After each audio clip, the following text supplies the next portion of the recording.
बात करते हैं एक बहुत ही अहम इशू के ऊपर, यानी मुल्क भर की ब्रॉडबैंड सर्विसेज और डिजिटल कनेक्टिविटी। हम जानते हैं कि आज की दुनिया में यानी साल 2023 में इसको एक बेसिक ह्यूमन राइट माना जाता है, क्योंकि ये सिर्फ और सिर्फ एक्सेस टू इन्फॉर्मेशन नहीं है बल्कि बहुत सारे डेली वेजेस के लिए कमाई का ज़रिया है। अगर हम पूरे मुल्क में इंटरनेट सर्विसेज को मुअत्तल करते हैं तो इसका डायरेक्ट नुकसान सैकड़ों ऐसे अफराद को होता है जो डिजिटल कनेक्टिविटी को अपने दिन भर के रोज़गार के लिए इस्तेमाल करते हैं। हाल ही में होने वाली पॉलिटिकल प्रोटेस्ट में हमने देखा कि मुल्क में सबसे तवील तरीन इंटरनेट सस्पेंशन रही, जो कि तकरीबन 3 से 4 दिन तक रही। वक्तन फ़वक्तन सिग्नल्स आते थे फिर चले जाते थे, लेकिन कोई भी काम करना लोगों के लिए मुश्किल था। ख़ास तौर पे अगर इमरजेंसी सर्विसेज की बात की जाए वो भी मुअत्तल रहीं। मुख्तलिफ टेक कंपनीज़ के लिए अपने रोज़मर्रा के काम करना, अपनी डेडलाइंस को मीट करना बहुत मुश्किल था। इसके अलावा डिजिटल और जो टेलीकॉम कंपनीज़ हैं वो अगर तखमीना लगाती हैं तो पाकिस्तानी रुपए के हिसाब से तकरीबन 2.5 अरब का नुकसान सिर्फ एक हफ्ते में हुआ। ये पहली दफ़ा नहीं है कि हुकूमत ने इंटरनेट और ब्रॉडबैंड सर्विसेज को मुअत्तल किया। कई दफ़ा ऐसी सूरत हाल होती है जहां सिक्योरिटी के पेश नज़र ऐसा किया जाता है, लेकिन वो या तो चंद घंटों के ऊपर होता है या कुछ दिनों के लिए होता है या किसी ख़ास मखसूस एरिया में होता है। लेकिन पूरे पाकिस्तान में इंटरनेट सर्विसेज को बंद कर देना और कई सोशल मीडिया साइट्स को भी बंद रखना, was it an out of proportion response of the government? ये एक बड़ा सवाल है और आइंदा आने वाले दिनों में फिर टेक कंपनीज, मुख्तलिफ एंटरप्रेन्योर्स और ख़ास तौर पे इससे मुस्तफ़ीद होने वाले सैकड़ों हज़ारों डेली वेजर्स वो क्या उम्मीद लगा सकते हैं? आइए इस पर गुफ्तगू करते हैं। हमारे साथ मौजूद हैं सीनियर जर्नलिस्ट उसामा खिलजी। अस्सलाम वालेकुम उसामा।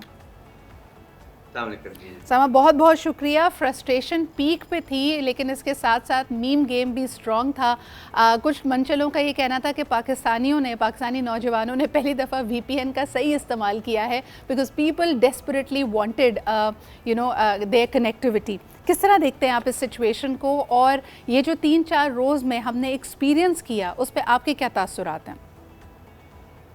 जी बिल्कुल, काफ़ी एम्बैरेसिंग सिचुएशन है कि हम 2023 में 4 दिन के लिए पूरे मुल्क में इंटरनेट बंद करते हैं।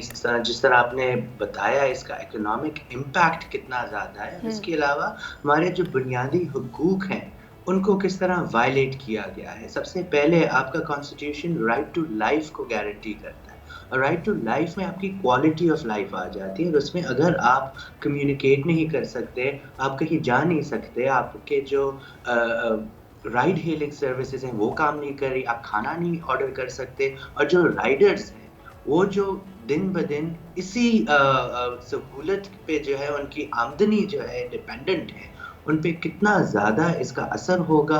हमारे मुल्क में आपको सबको मालूम है कि इकोनॉमिक सिचुएशन क्या है, इन्फ्लेशन कितनी ज़्यादा है और अनएम्प्लॉयमेंट रेट भी कितनी ज़्यादा है। और इस सब को देखते हुए अगर हम देखते हैं कि ऐसी एक रियासत जो हमारा इंटरनेट बंद करे सबके लिए, तो क्लियरली एक वो पैनिक मोड में चली गई है और उसकी लेजिटिमेसी पे सवाल आता है। क्योंकि अगर आप इस तरह करने के लिए तैयार हैं तो क्लियरली आप अवाम के बारे में नहीं सोच रहे, आप सिर्फ अपने बारे में सोच रहे हैं। मेरे ख्याल से ये एक बहुत बड़ा कॉज ऑफ कंसर्न। सही, और ये एक काफ़ी प्रॉब्लमैटिक भी है। उसामा, मुझे बताएं, बतौर सहाफ़ी क्या आप इसको आज़ादी राय पे भी एक पाबंदी के तौर पे देखते हैं? क्योंकि आज जबकि इंटरनेट सर्विसेज को बहाल कर दिया गया है, तब भी हम देखते हैं कि लोगों ने काफ़ी अरसे तक सोशल मीडिया की कई साइट्स पे पाबंदी देखी। इसका मतलब है कि जो उनके दिल में है, जो वो कहना चाहते हैं, जो वो राय कायम कर रहे हैं, एक तरह से उस पर भी पाबंदी लगाई गई है।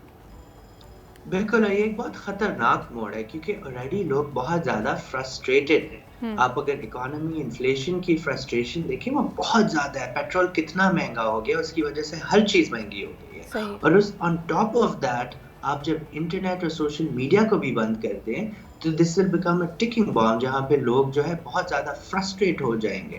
तो आप अगर देखें, इंटरनेट जब बंद होता है, आप ट्विटर बंद किया हुआ है, यूट्यूब बंद किया हुआ है। यूट्यूब एक बुनियादी लाइब्रेरी बन गई है, वो कोई सोशल मीडिया एप्लीकेशन तो नहीं है। वहाँ तो मालूमात तक रसाई होती है, आपके लेक्चर होते हैं, पढ़ाई होती है, उसमें काम होता है, रिसर्च होता है, वो सब कुछ यूट्यूब पे डिपेंड करता है। और फिर दूसरी तरफ आप देखते हैं ट्विटर पे आप जो है VPN यूज़ करके इस्तेमाल कर रहे हैं, यहाँ तक کہ پاکستان کے وزیر اعظم خود ٹویٹر جو ہے ٹویٹ کر رہے ہیں، تو ظاہری بات ہے انہوں نے وی پی این آن کر کے ٹویٹ کیا ہوگا. تو یہ حالات آ گئے کہ آپ کے سینئر منسٹر اور وزیر اعظم اور پولیس والے اور وہ سارے جو ہے وی پی این استعمال کر کے ٹویٹر کو استعمال کر رہے ہیں. تو کلیئرلی ان کو بھی معلوم ہے کہ یہ غلط ہے اور وہ خود بھی اس بین کو سرکموینٹ کریں. Absolutely it's so strange. اور اتنی زیادہ کراچی، پاکستان اور ملک کے دوسرے شہروں سے کیونکہ ٹویٹ کی جا رہی تھی اس عرصے میں، تو مجھے پتہ چلا کہ نیدرلینڈز میں بھی پاکستان اور پاکستان کے جو ہیش ٹیگس تھے وہ ٹرینڈ کر رہے تھے. It was very surprising.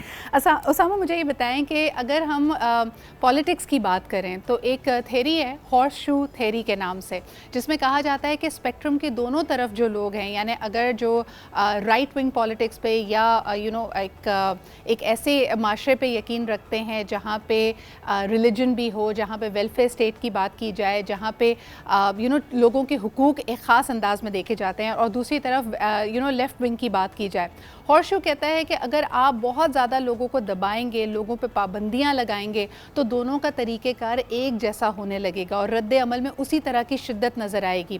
حال ہی میں ہونے والے انتشار اور پرامن نہ رہ پانے والی پروٹیسٹ کو دیکھ کر کیا آپ کو لگتا ہے کہ ہمارا معاشرہ اس طرف جا رہا ہے؟ جی میرے خیال سے کاؤنٹر پروڈکٹیو جو ہے میجر ہے اسٹیٹ کی وجہ سے، کیونکہ جب آپ دیکھتے ہیں کچھ لوگ ہیں جو پاکستان تحریک انصاف کے سپورٹرز ہیں، کافی سپورٹ ہے پاکستان میں، وہ فرسٹریٹڈ ہیں. لیکن آپ جب اس طرح کے میجرز لیتے ہیں، سڑکیں بند کرتے ہیں، انٹرنیٹ کو بند کرتے ہیں، پھر جو لوگ ان کو نہیں بھی سپورٹ کرتے وہ بھی آپ کے خلاف آواز اٹھا کے غصہ ہو رہے ہیں. تو ایک پولیٹیکلی بھی آپ جو ہے اپنی ہی پیر پہ کھلاڑی مار رہے ہیں، کیونکہ اس وجہ سے پھر آپ کی سپورٹ کم ہو رہی ہے اور جن کو آپ دبانا چاہ رہے ہیں ان کی سپورٹ اور زیادہ ہو رہی ہے. آپ جتنا بھی پی ٹی آئی پہ دباؤ ڈالیں گے اتنا ہی لوگ ان کو زیادہ سپورٹ کریں گے، کیونکہ at the end of the day آپ جو ٹیکٹکس استعمال کر رہے ہیں وہ غلط ہیں اور لوگ کوئی بے وقوف نہیں ہے، وہ یہ دیکھ رہے ہیں.